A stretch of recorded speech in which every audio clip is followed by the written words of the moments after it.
एक दिन गुरु नानक देव जी भ्रमण करते करते बिसियर देश में जा पहुंचे। वहां के नगर निवासी अपने नगर में किसी को आने नहीं देते थे। गुरुजी ने नगर के बाहर ही अपना आसन लगा लिया। एक भला आदमी जिसका नाम झंडा था, जब उसने 3 अतिथि आए देखे तो उसने अपनी पत्नी से खाने के लिए कुछ लाने को कहा, लेकिन घर में खाने के लिए कुछ भी नहीं था।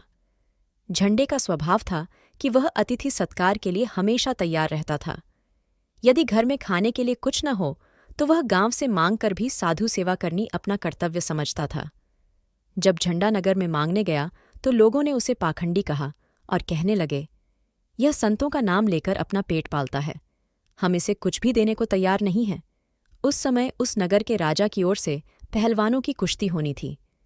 राजा का पहलवान बहुत बली था और किसी से भी नहीं हारा था। उसके साथ लड़ने वाले को इनाम दिया जाना था। जो उस पहलवान को गिरा देगा उसे 100 रुपये मिलेगा और गिरने वाले को 50 रुपये दिए जाने थे।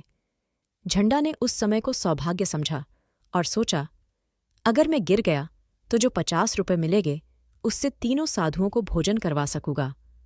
फिर वे कुश्ती के लिए तैयार हो गया। पहलवान ने कहा, हे भाई, तुम तो मुझे पहलवान नजर नहीं आते, फिर लड़ोगे कैसे? झंडों ने सच्चाई उसे बता दी कि मैं संतों की सेवा करना चाहता हूं और जो कुछ भी मुझे मिलेगा उससे मैं संतों की सेवा करूंगा। उसने जब ये सुना तो उसे परमेश्वर का कोई भक्त समझा और उसका मन पसीज गया। फिर उस पहलवान ने कहा, हे भाई झंडा, आओ मेरे साथ कुश्ती करो। झंडा भी तैयार हो गया। जब दोनों घुलने लगे तब पहलवान उस झंडे से गिर गया। राजा ने इनाम झंडे को दे दिया। सारे नगर में चर्चा होने लगी कि झंडे ने नामी पहलवान को गिरा दिया। तब झंडे ने उन रुपयों से गुरुजी की सेवा की। अंतर्यामी गुरुजी ने सभी कार्यों को भली प्रकार जानकर पहलवान को भवसागर से पार कर दिया। तब झंडे को सतगुर नाम की खुमारी चढ़ गई। फिर वे उदासानों की तरह इधर उधर फिरने लगा।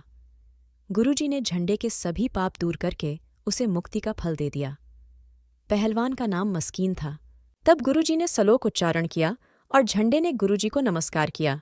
अगर वीडियो पसंद आई तो कृपया इसे लाइक, शेयर और सब्सक्राइब करें।